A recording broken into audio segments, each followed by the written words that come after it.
செங்கல்பட்டு மாவட்டம் மதுராந்தகம் அருகே தொண்டையில் மீன் சிக்கி இளைஞர் உயிரிழந்த சம்பவம் சோகத்தை ஏற்படுத்தியுள்ளது. அரையப்பாக்கத்தைச் சேர்ந்த மணிகண்டன் என்பவர் அருகில் உள்ள கீழவளம் ஏரியில் மீன் பிடித்துக் கொண்டிருந்தார். அப்போது அவர் கையில் சிக்கிய பணக்கொட்டை மீனை வாயில் கவ்விக்கொண்டு மீண்டும் மீன் பிடித்துள்ளார்.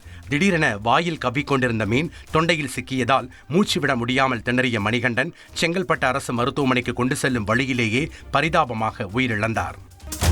சென்னை அண்ணா நகர் டவர் பூங்கா அருகே இரவில் காதலனுடன் நடந்து சென்ற இளம்பெண்ணிடம் தகராறு செய்து பாலியல் சீண்டலில் ஈடுபட்ட ரவுடி ராஜேஷ் உட்பட 5 பேரை போலீசார் கைது செய்தனர்.